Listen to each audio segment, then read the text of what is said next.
এতদিন বলছিলেন আমি বাংলার মুখ্যমন্ত্রী থাকতে এনআরসি হতে দেব না, তাহলে কিসের জন্য আজকে ভোটারকে তার ন্যায্য ভোটারের নাম তুলতে গিয়ে ট্রাইব্যুনালে যেতে হবে কেন?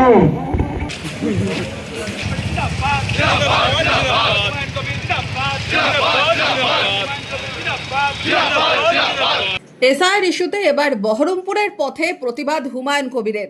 বিচারাধীন ভোটারদের ভোটাধিকার সুনিশ্চিত করার দাবিতে বহরমপুর টেক্সটাইল মোড়ে সভা হলো বুধবার। কোনো মঞ্চ বেঁধে নয়, টেক্সটাইল মোড়ে সুসজ্জিত ট্রাকে সাওয়ার হয়ে সভা করলেন হুমায়ুন কবির, ছুড়লেন নতুন চ্যালেঞ্জ। একটা জেলায় 11 লক্ষ লোকের নামকে ঝুলিয়ে রেখে কোনোদিন নির্বাচন হতে পারে না, এটা কোনোদিন শান্তিপূর্ণ নির্বাচন দাবি করতেও পারে না ইলেকশন কমিশন। হুমায়ুনের সভা ঘিরে সভাস্থলে ছিল আটোসাটো পুলিশি প্রহরা। মিছিল করে আম জনতা উন্নয়ন পার্টির কর্মী সমর্থকরা টেক্সটাইল মোড়ে জমায়েত করেন। সভার পরেই দলীয় নেতা কর্মীদের সাথে নিয়ে হেঁটে যান জেলা প্রশাসনিক ভবনে। বুধবার দুপুরে মুর্শিদাবাদ জেলা শাসকের কাছে ডেপুটেশন দিতে যান ভরতপুরের বিধায়ক আম জনতা উন্নয়ন পার্টির চেয়ারম্যান হুমায়ুন কবির। হুমায়ুন বলেন, জেলা শাসক ব্যস্ত থাকায় ওনার প্রতিনিধিকে স্মারকলিপি দেওয়া হয়। মূল বক্তব্য, মুর্শিদাবাদ জেলায় 11 লক্ষ ভোটার বিবেচনাধীন, মালদায় সংখ্যাটা 8 লক্ষ। নির্বাচন কমিশনের দায়িত্ব স্বচ্ছভাবে ভোটার লিস্ট করা। ভোটের মুখে কি কর্মসূচি আম জনতা উন্নয়ন পার্টির, আর কি বললেন হুমায়ুন কবির?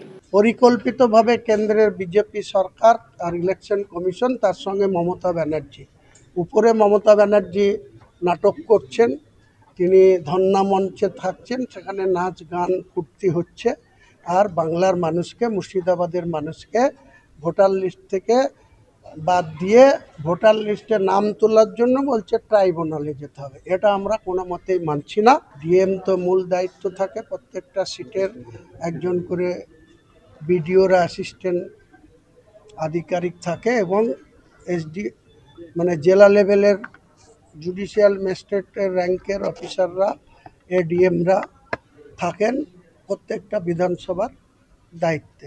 সেখানে কিন্তু আমরা কোনো মতেই শান্তিপূর্ণভাবে ভোট হতে দেব না।